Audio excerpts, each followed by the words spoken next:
Well, hello and welcome to PPG Paints Arena. She's Taylor Haas. I'm Dejan Kovacevic. We're from DK Pittsburgh Sports. And what does it say? 5-4 Penguins, and I didn't see this coming in the first period. I don't know, Taylor. I kind of, that team is not good defensively. The first 7 minutes. Yeah, it was pretty rough. Yeah, especially on Casey DeSmith. Do you look at that more as a DeSmith issue, 3 goals on 7 shots, or how the Penguins came out, or a little bit of both? It's a little bit of both. I mean, the whole team looked pretty flat those first 7 minutes or so, but Casey's also allowed to make a save. Some of the goals he let in were pretty soft, especially the one that got him pulled, the last one. Yeah, the third one, I mean, you can argue there's a tip and there's some traffic, but at the same time, you've already given up 2.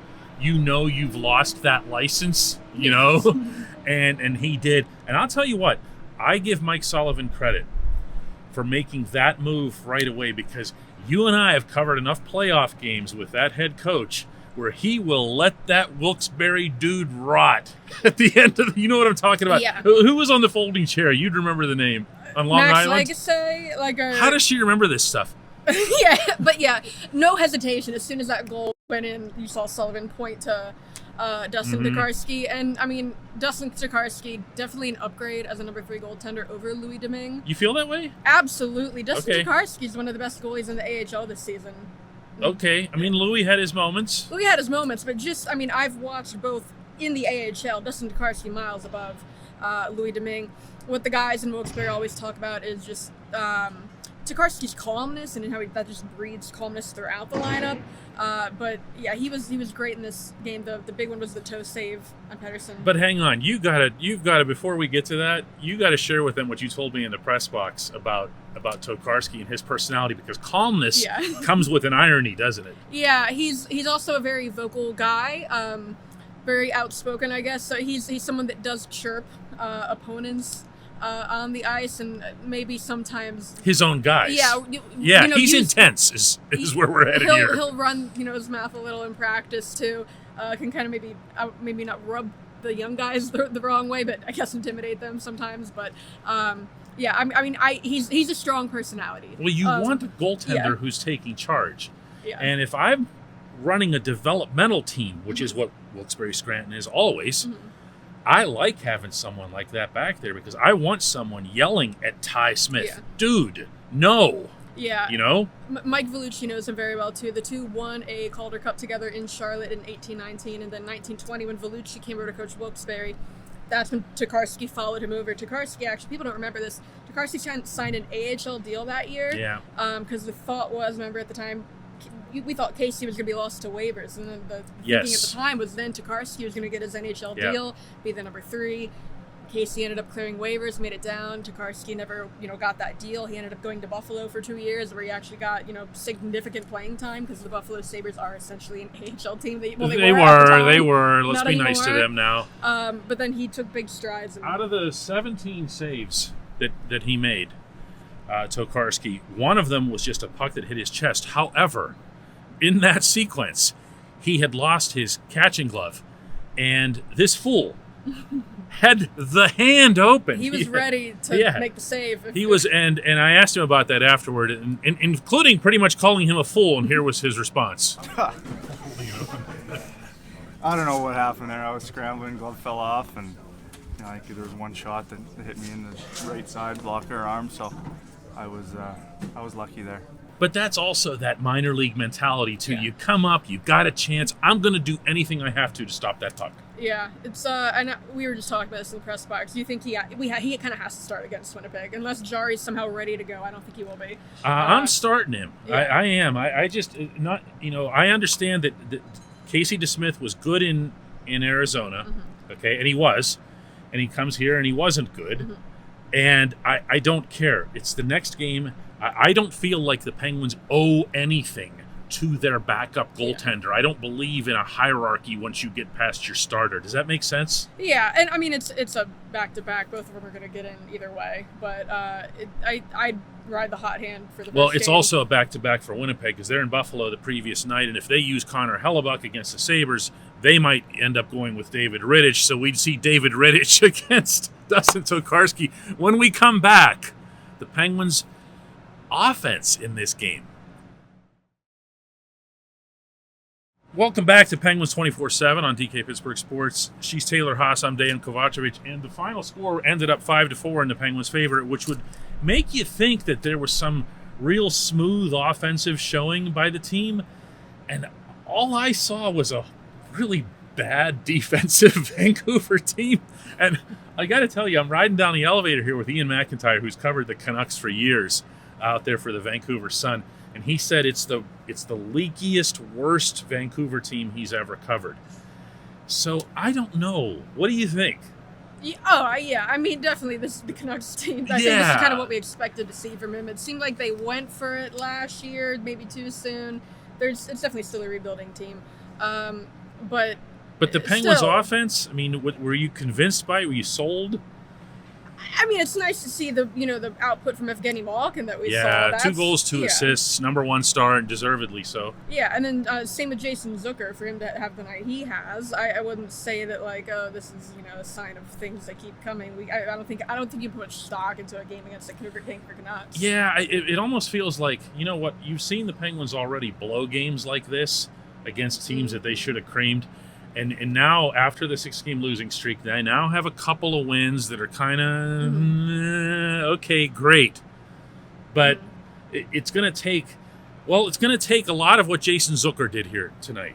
I think more than anything else. Zucker he had the goal, he had the really pretty assist on the give and go with Gino. Yeah.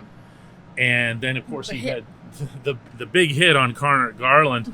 Some of you will get a kick out of this, but I asked Zucker if there's any such thing as a clean hit that the other guys won't whine about. And this was, to his credit, this was his answer.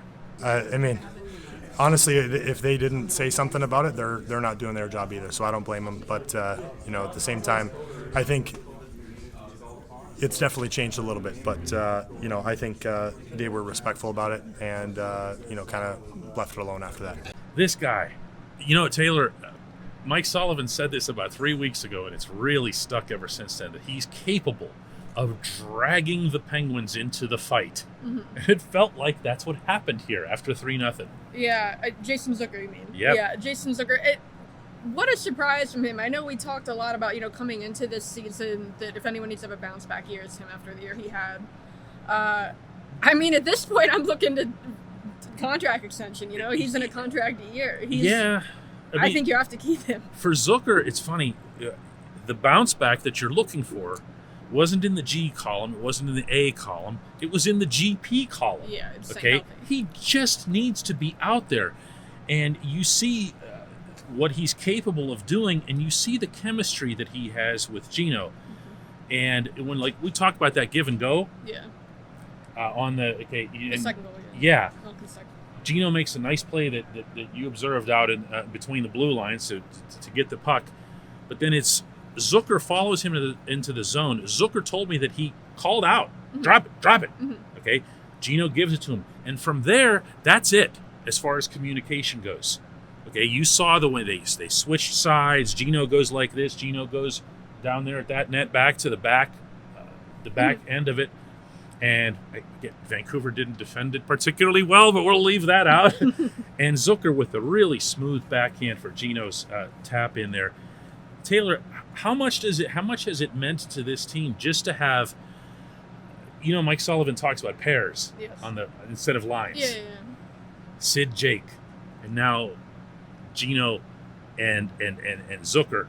Just to have those guys, regardless of what you get out of the right wingers. Yeah, because, Sid and Jake obviously been together. They've switched Russ and Raquel depending on which line is going at the time. When things start to go flat, they'll just switch Russ and Raquel. We've seen them go back and forth a couple times this season. And then it seems like Mike get the top line going when they make that change. But it's nice that they have, Zucker and Malkin can stay consistent. They really have only had to worry about it really can't be overstated how much that's meant to this team, because if you go back to all the stuff that you and I were talking about, writing about last summer, it was second line, gotta have a second line. Well, they have a second line in large part. Let's not leave him out of the equation. Gino is playing really, really well. We just kind of take that for granted. Yeah. But Zucker as well. Last question that I have for you, last topic, is Ty Smith. Quick general feeling on him. Early, he's only played a couple games. early impressions are good. I think no matter what, when they're healthy, cap situation, he goes back down just because he is waivers exempt. I don't kind of get that from Sullivan afterward. Yeah, when he acknowledged that the cap is going to be a consideration. That's going to happen, but I think he's been a Dumoulin all these games. I think Dumoulin's looked a lot better with Ty Smith. If they've been together, you look at Ty Smith scored his goal in Vegas. Dumoulin was on the ice for that. Yeah. If you look at when they're on the ice together, Dumoulin made really pretty play on Sid's goal. Yeah. We've all been rough on him. So have you. But that was a really nice play. And if you look at the advanced numbers, when those two are on the ice, since Dumoulin has had Smith on his pairing, the Penguins are taking more shot attempts, shots on goal versus against when they're out together. So Smith has been good for Dumoulin. Before I put Smith back onto I-80, is that how you get to Wilkes-Barre now? You go I-80 or do you go? Okay, yeah. Well, before I send him out toward Wilkes-Barre, I sit him down and I say, young man, there are so many different things that you can do at the point, particularly at the center point. One of them that you need to do a lot more is shoot the hockey puck. He has the ability, Sullivan was just talking about this in the press conference, he can glide laterally along that blue line. He can create spaces for himself to shoot, and then he doesn't. You know why? Because he sees a 71 over there and he sees an 87 over there, and all he's doing is passing to them and then asking for their autographs, and that's not going to cut it. Yeah. He's got to focus on being the guy and get rid of the puck. Yeah, I mean, and he was better in that role, quarterbacking the top power play unit in Wilkes-Barre, but deferring to Puustinen and Nylander is a little different. Than Crosby, Malk, and so, I mean, going back to Wilkes-Barre, I think that'll be good for him just to get on power play. Friday night is Winnipeg night. Thanks for watching.